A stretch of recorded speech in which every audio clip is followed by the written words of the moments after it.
evidence anywhere.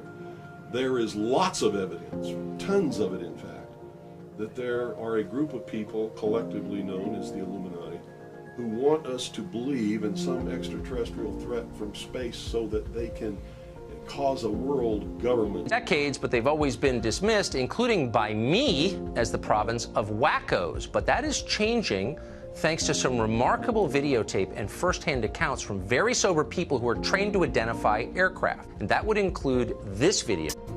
History is about to happen at a level that's almost incalculable, extraordinary, unprecedented. It makes something like the Roman Empire look trivial.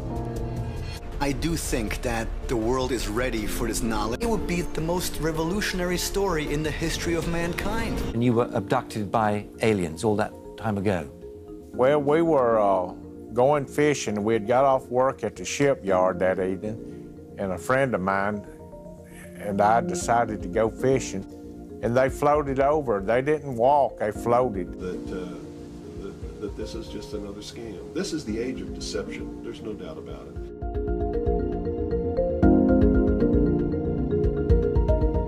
Do you think there's life on other planets? Oh, I don't know.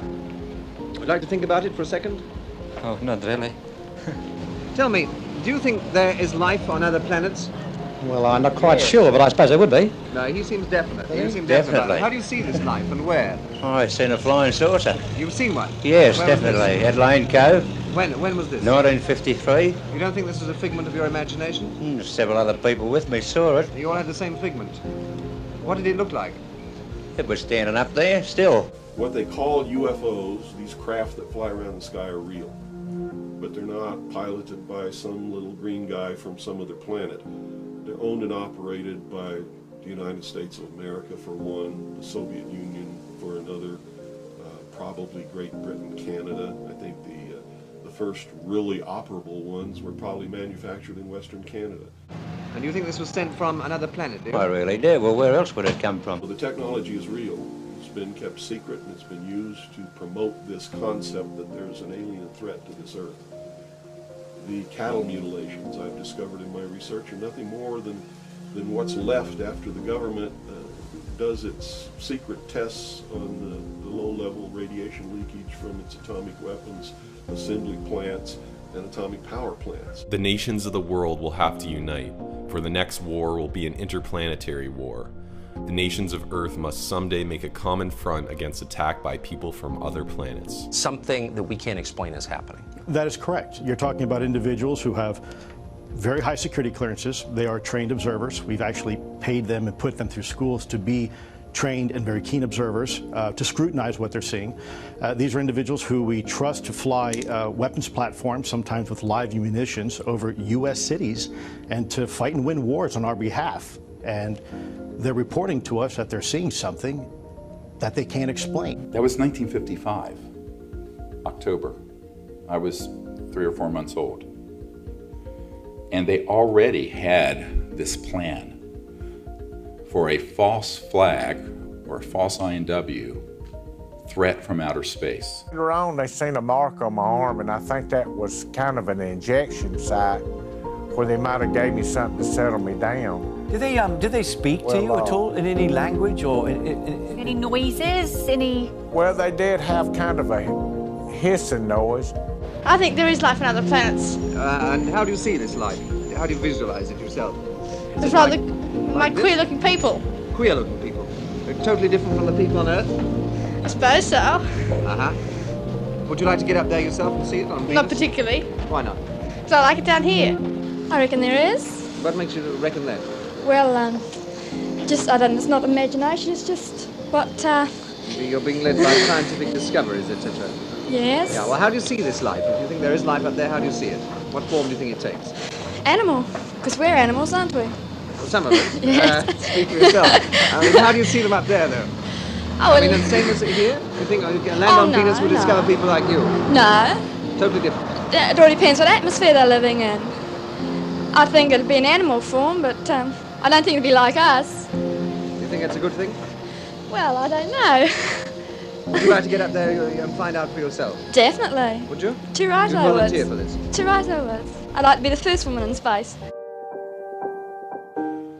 But over the years, I've done a lot of research. And what I've discovered is there's no proof existing anywhere that extraterrestrials are real, or that have ever visited this planet, or that they exist anywhere in the universe. About Area 51 and the UFOs, and I go through everything to find out what happened. Right.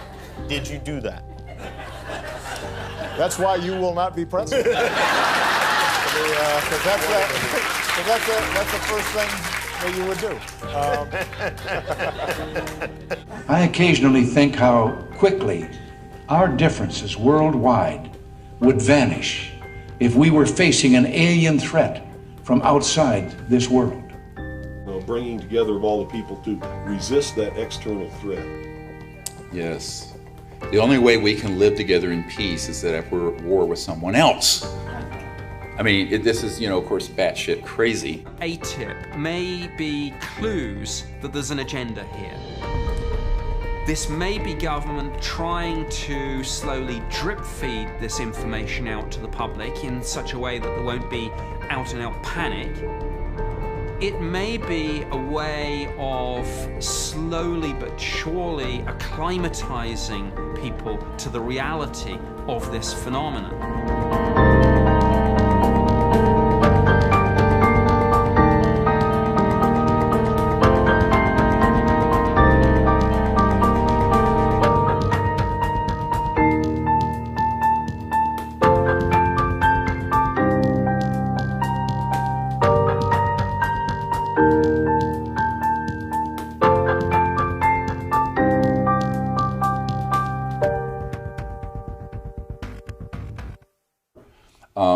Or the famous weapons of mass destruction that Saddam Hussein had, which were to justify us going into Iraq, which gave us ISIS.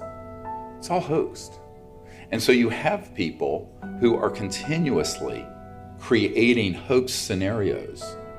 And this has actually got a very military-sounding, bureaucratic term, and it's called a deceptive indication and warning, or a false INW. And that's what the pop culture would call a false flag. What it is. It's not extraterrestrials coming down. The human body cannot pass through walls and roofs, or through windows that are closed. This is all the product of the imagination and people's willingness to believe something because they want it to be true. I don't know why they would want it to be true. You see, because if it were true, these are not friendly aliens. They're doing some terrible things to people. If I were to kidnap somebody, pass them up through the roof, take them somewhere, perform operations on them, and take samples of semen and ova from their reproductive organs, and plant thoughts in their mind and all this kind of stuff, and then bring them back, guess where I'd be right now? In prison. That's kidnapping. So that, hey, if they're coming, it won't be panic because we come from them. Question, you have to then take everything you've ever read and everything you've ever seen and go, was it real or was it Memorex, as they used to say in the commercials? Is it real or was it something that was made up for its psychological warfare value? Oh, I couldn't tell you. I wouldn't have a notion, would I? Hey? I wouldn't have a notion. You haven't thought about this at all? Oh, I've thought about it, but no, I wouldn't think there would be. Do you think it would be a good thing for the Earth if there was life indeed up there on Venus? I suppose competition is pretty good at any time, isn't it?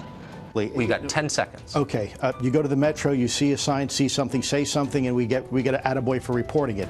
In this particular case, these pilots who are seeing something and is backed up by other data, it's nothing. It's terrifying. That's the essence of dysfunction. Lou, thank you for that. I hope you'll come back. That somebody needs to look at. Why do people feel that this needs to be real? What in them says, I want to be abducted and abused and kidnapped and all of this stuff against my will?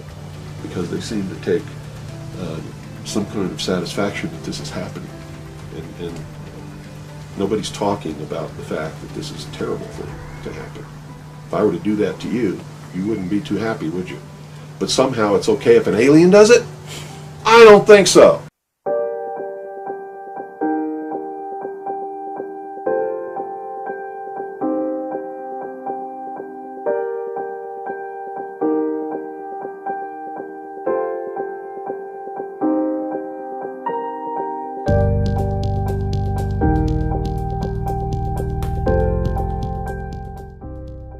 Years ago, many years ago, in fact, 1972, I was sitting at my desk at about 4:30 in the morning at the headquarters of the Commander-in-Chief of the United States Pacific Fleet, arranging the information that had come in over the last 24 hours into a logical order so that we could prepare a briefing for the Admiral and his staff, which would take place later that morning.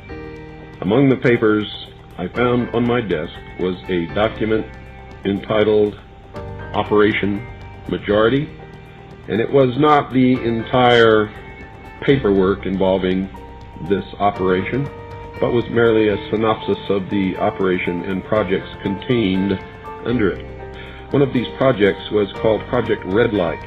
The purpose, according to this document, was to back engineer captured extraterrestrial technology for adaptation into the United States space program. Now, I have since come to believe that the extraterrestrial portion of all of this is nonsense, but that the technology is real.